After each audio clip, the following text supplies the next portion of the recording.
Grand Rising loves, this is the altar spread for the collective today. The sacred geometry that showed up today is Metatron's cube.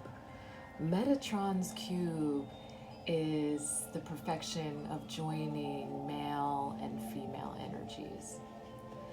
Masculine energy is the energy of giving and action. And the female energy is receiving and nurturing. And when you are in perfect balance, you are whole, you are complete. And so what Metatron's cube is asking you is if you are balanced. Are your energies healed? Are you portraying any toxic traits because of trauma or repression? And so just feel into that. And I get this question a lot, and there are certain spiritual accounts that address this issue a lot, so I don't tend to address it very much. But Jake Woodard is a really good one. He talks about this a lot. And I'll actually share one of his photos that I think is really great in the next post, and I'll tag his account so that you can follow the link and follow him if this is something that you are wanting to look further into. It's really powerful work to help yourself be more whole and to really recognize those aspects, because repression becomes our shadow aspect. So if you repress any part of yourself or reject any part of yourself, that becomes your shadow. And then it shows up outside of you. And those are the triggering aspects in your reality. So Metatron's cube is really like a cleansing. And you can actually call upon Metatron to cleanse your chakras with his cube. And so he can show up. He's a beautiful ascended master that can show up in meditation for you. Now, Jaguar showing up brings the message of being deliberate, being calm, and being aware. So it is this really intense presence that the Jaguar brings. It's a feminine energy of power. But in her stealthiness, she is never a loose cannon. She is very deliberate and so conscious that every move is completely precise because of that presence. She is formidable because of her presence.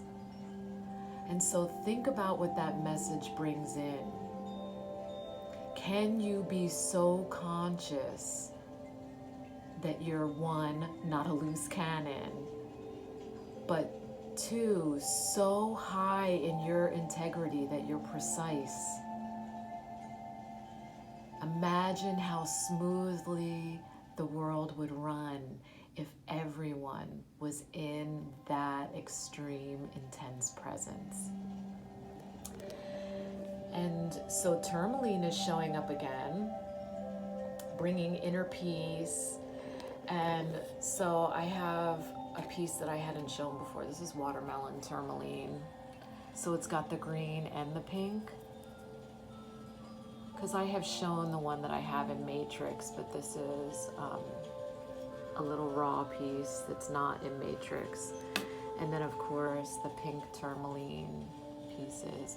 It's pretty expensive, so as you see, I got little tiny pieces.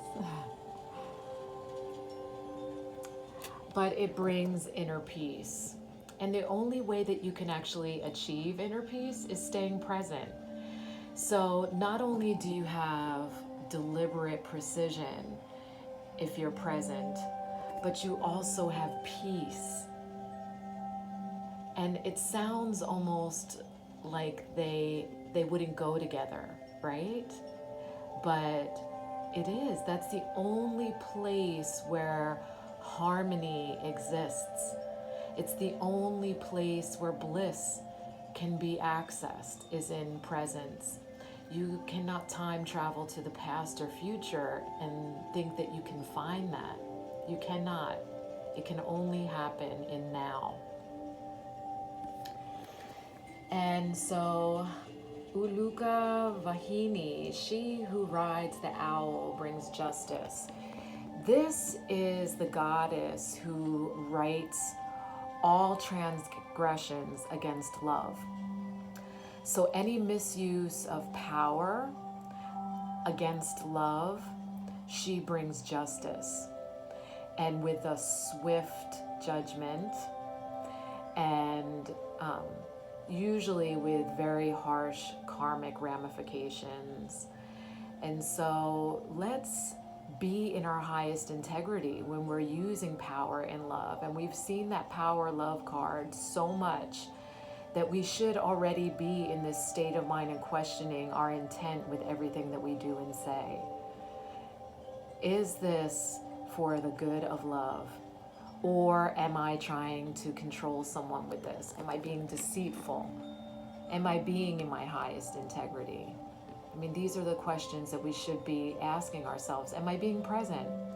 Because when you're not present, if you're making a statement or an action based on expectations of what you want to happen in the future, or based on reactions that you've gotten in the past, both of those are trauma responses.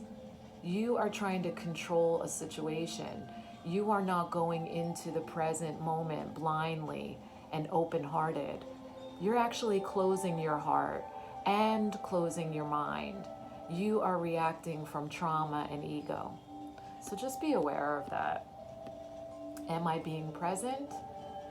And is this actually to control someone? Or am I really reacting from the truth of me in my highest integrity?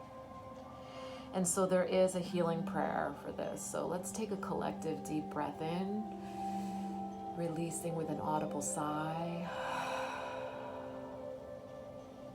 Close your eyes. Stay connected to my voice. Through unconditional divine love and my own free will, I surrender that which is not rightfully mine. Love can conquer anything, even karma. Through divine grace and mercy, I call upon unconditional love to cleanse, purify, and assist me now in all ways. My divine love flow through me to manifest the will of Great Spirit in the world. May all beings who have become lost in darkness be mercifully guided back into light of divine love through the grace of Great Spirit. So be it. The divine blesses me. I am filled and blessed. The divine blesses me. I am filled and blessed.